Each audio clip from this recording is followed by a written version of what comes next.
Այս գեղատեսիլ վայրը Շամլուղի ձորն է։ Շամլուղ քաղաքից դուրս գտնվում է այս ձորը։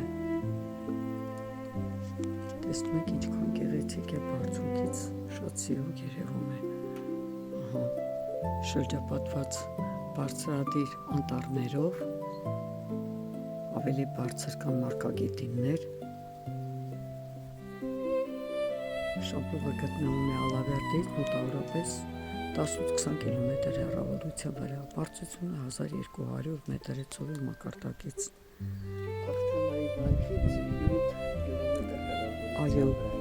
Ախթալայի վանքից 7-8 կիլոմետր հեռավորությամբ անընդհատ բարձունք են բարձրանում։ Այսպիսի բարձրադիր գեղատեսիլ վայրում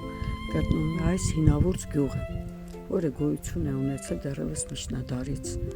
եւ հնում այստեղ հույները տեղացի հայերի հետ միասին, բնիկ հույներն ու հայերը միասին արտահանել են գունավոր մետաղներ, հատկապես պղին։ Շատ տարբեր ազգեր են ապրել եւ հաշտ, համերաշխ, վրացիներ, ադրբեջանցիներ, հույներ, բնիկ հայերը դե միշտ են եղել, ասեցիներ, իտալացիներ, ֆրանսիացիներ։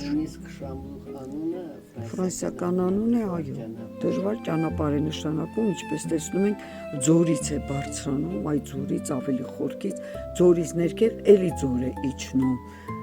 այնտեղով փոքրիկ գետակ է հոսում, շատ սիրուն կարկաչում է, թվում է թե մեծ ջրառատ գետ է հոսում։ Թիկունքում գտնվում է Լալվար սարը, առջևում գտնվում է Բենդիկի գեղատեսիլ գյուղը, շատ սիրուն գոգավորությամբ։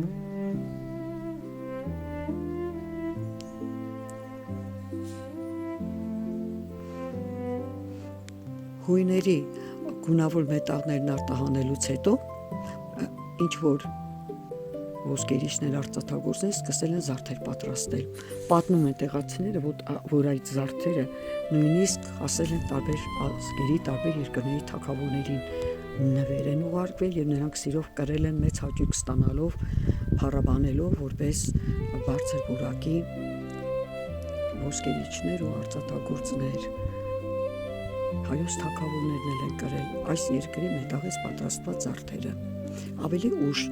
պղինձը հայտնաբերվել է ֆրանսիացիների կողմից 19-20-րդ դարերում։ Այստեղ տարածվել են ֆրանսիական նորաձևություն։ Ալավերդի քաղաքում կրել են ֆրանսիական հագուստներ, վերարկուներ, նույնիսկ ֆրանսիական ջազ է հնչել կինո դիտումից առաջ։ Քանի որ տեղացիները տաղանդավոր շատ երաժշտական ժողովուրդ են, շատ արագ սովորել են ֆրանսիացիների ջազ նվագել։ Ինչ որ ժամանակ հետո տեղի հայ երաժիշտներն են սկսել կինոթատրոններում ջազ նվագել։ Ֆրանսիացիները շատ հարգված, շատ սիրված են եղել իրենց նորաձևությամբ, իրենց կարգ ու կանոնով,